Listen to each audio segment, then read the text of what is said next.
Composed, a novella by J.E. Novotny. Part 1. The breeze, winding its way through the trees, was biting cold. It nipped through Camilla's fur-lined cloak and dipped under the edge of her gloves to frost her wrists. Flurries of snow floated past as she strode deeper into the bare woods. A few evergreens broke up the monotony of white and brown striping the horizon in all directions. She preferred the woods in spring, but she needed to get away. Just for a few hours. She needed to play. There had been entirely too much work and rehearsal. All practice, no levity. Her leg brushed adrift, and a clump of snow fell into her boot, instantly melting to wet her foot from the ankle down. Camilla grimaced but pressed on. She was almost there. She could deal with a bit of discomfort in exchange for the greater relief she would find in the clearing. Once she arrived, she quickly set her violin case on a tree stump in the center of the clearing and pulled out the instrument. She pulled off her gloves, ignoring the instant bite of cold. She settled the violin between her shoulder and chin, checked the bow's rosin, adjusted her grip on the bow, and began to play. The notes were slow and rambling at first, then fast and chaotic as her fingers sought warmth in the strings. An owl stirred, turned to look at her, watched the quick movement of her hands, the twists of her body to the music, and then it settled back to sleep. On the other side of the clearing, Dmitri approached. He had seen the blue-cloaked figure hurrying to the woods near his brother's manor house. He knew that figure and her destination. It had been weeks since her last appearance in the woods. Dmitri had grinned and thrown on his thickest woolen cloak of deep brown before striding into the muddy snow, churned by carriage wheels and horse hooves in front of the house. Dmitri stayed back behind the tree line and leaned against a sturdy tree. She wasn't likely to notice him here, and he knew from prior experience that she was unaware of much while she played. In a sense, he felt it was his duty to watch over her while she played out here, all alone.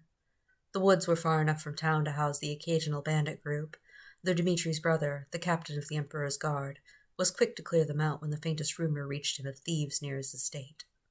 Dmitri smiled to himself as the music drifted around him. She sounded frustrated today. There was a sharpness to her usually flawless technique that staccatoed certain notes. He drank the music greedily, knowing that he couldn't remember every note to write later, but unwilling to pull out his notebook and possibly give away his presence. He could stand losing a few of the details. His compositions would never sound exactly like her improvisations anyway. Camilla ceased playing when her fingers began shaking with the cold too greatly to play the notes true. She was only a little calmed, and she felt trapped still, but the trip to the woods had helped to clear her head a little. She would be fine until the performance tonight. She would get out the rest of her nervous energy then, on the stage. There were rumors that the Emperor intended to attend the evening spectacle. Camilla carefully packed her violin in its case. As she did, she allowed her gaze to float over the far side of the clearing. She was sure that he was there, her silent protector, as she liked to think of him.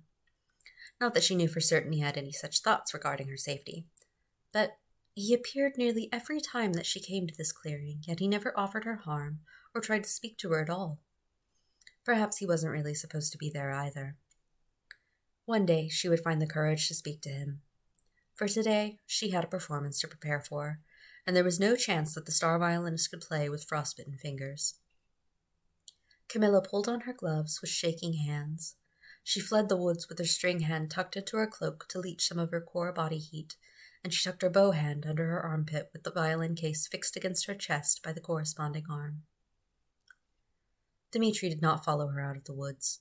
He knew she would be safe enough to the road in the daytime, and there was too great a chance of discovery if he followed.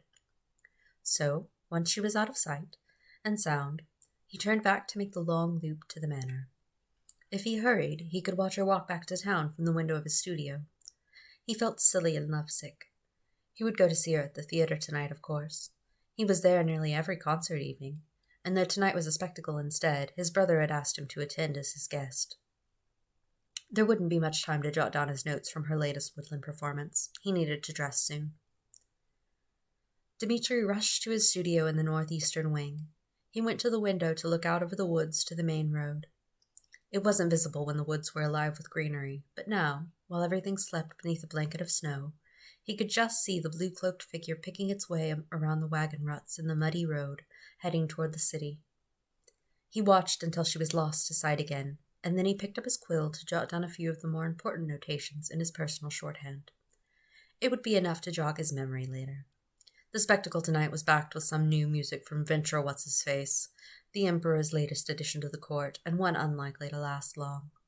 Something so typical was not likely to remove the fresh memories of the lady's artistry, Dmitri decided.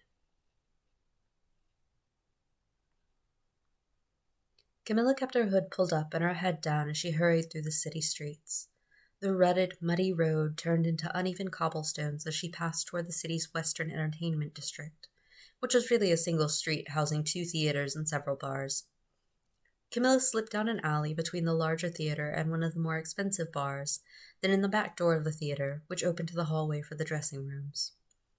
It seemed luck was with her, for no one was in the hallway to ask her where she had been with her mud-stained cloak and wet boots. She slipped into her private dressing room and locked the door behind her. "Where have you been?" Camilla flinched, not at the voice, but at the sudden flare of the gaslight on her vanity. The dim light might as well have been the sun after the darkness of a moment before. Damn Nathan and his theatrical nature. Granted, his presence in the theater was the entire reason that she had a job and relative security, so perhaps she shouldn't condemn him so readily. "Out for a walk," she said. "In the snow, Camilla." "That's better than walking up and down the halls like a caged loon." "With your violin," he added as she set the instrument case on its stand by the door.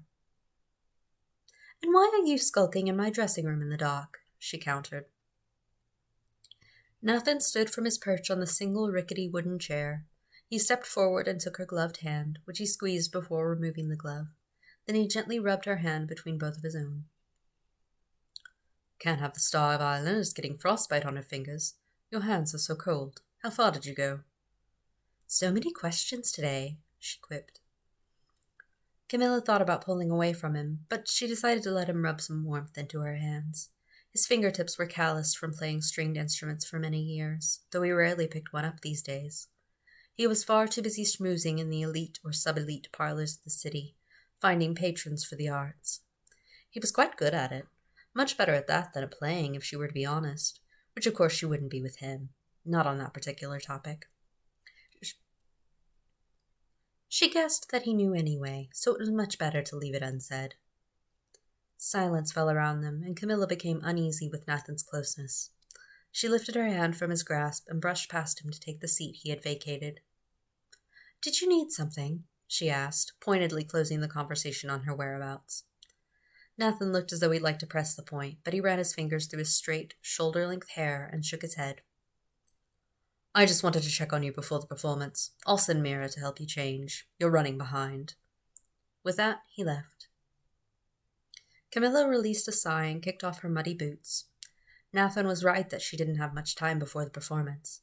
But tonight was the continuation of the Venturesetti play, and while she would be visible on stage as the star violinist, she was really just window dressing for the set. It wasn't even a difficult musical set to play.